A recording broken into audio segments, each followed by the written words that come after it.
ano guys, so today galing tayo ng Clark, Pampanga dahil meron tayong ginawa, yung isa pa nating hobby.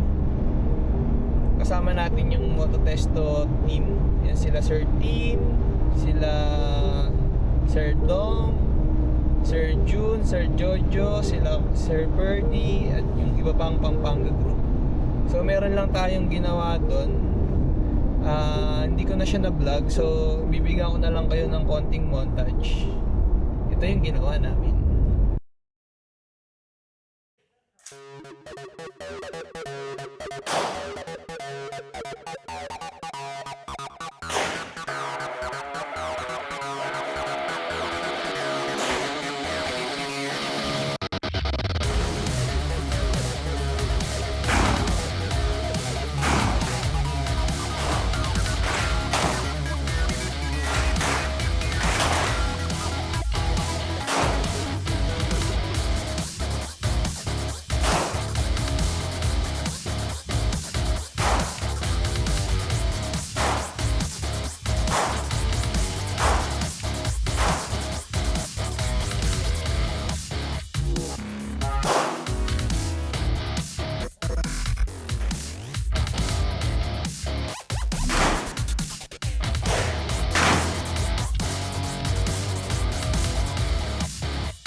So ayan, nakita nyo na kung ano yung ginawa namin, no? Thank you po Sir Ferdy and Angeles family para sa invitation sa amin kanina. So solid po, maraming salamat.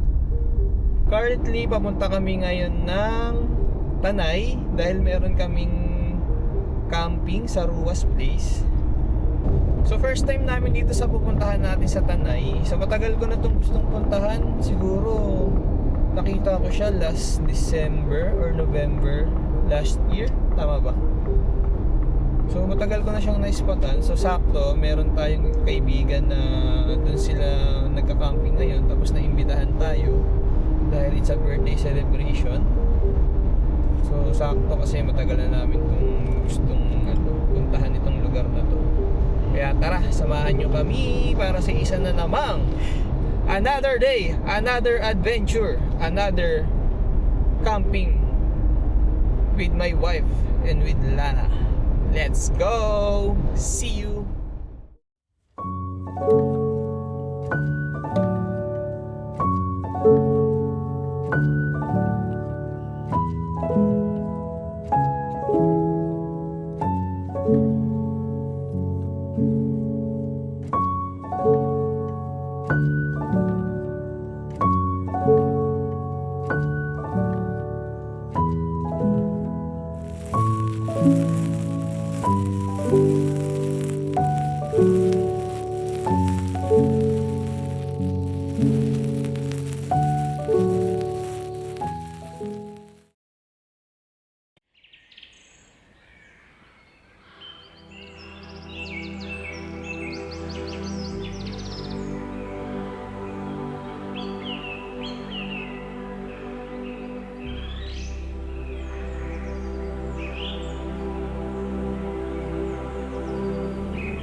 So guys, hapon na ulit dito sa Ruas Place. So ayun no, bali nagpa-pack up na kami kasi plano daw nilang mag night trail today or tonight dun sa papuntang Daraitan. So dito kami dadaan sa likod ng Ruas. Tapos lalabas daw kami ng daan papuntang Daraitan. So nagpa-pack up lang sila. Tapos night trail tayo.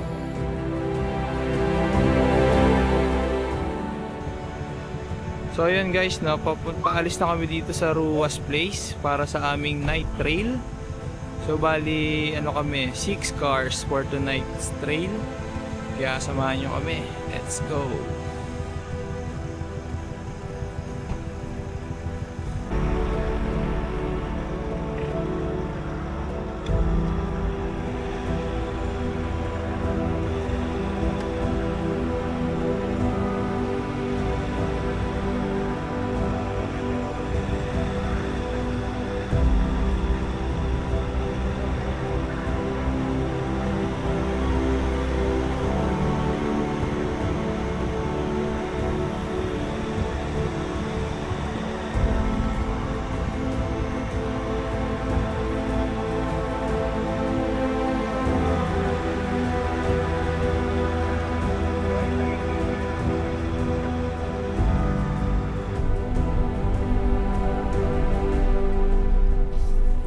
So ayun na, nandito na kami ngayon sa back door ng trail from Ruas Place. So nandito na kami sa trail. Medyo okay naman yung daan kasi tuyo siya.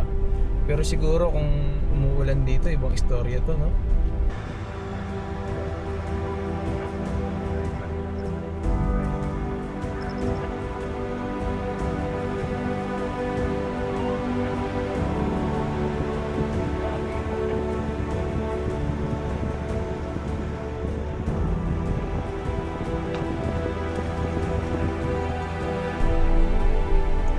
Medyo matatarik pala yung terrain dito.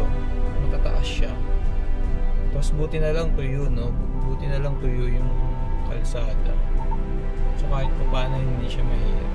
Pero off-road siya. So makikita nyo sa harapan dahil binibidyoan siya ng inikat.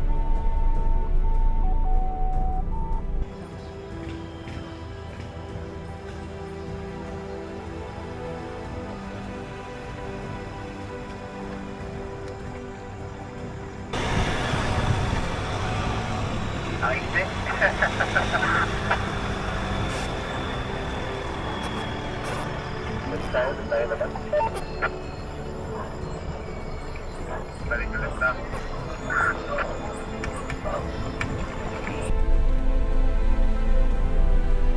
So ayun no, malapit na kami makalabas dito sa trail. So 3.6 kilometers lang siya pero pure off-road talaga siya.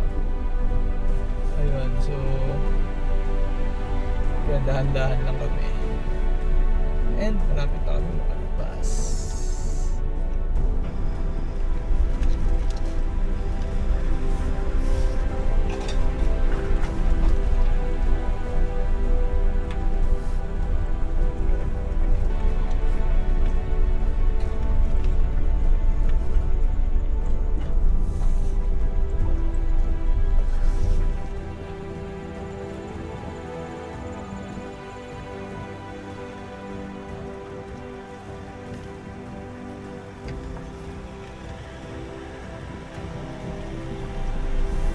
So ayun no, siguro mga 200 meters na lang nasa labas na kami ng highway.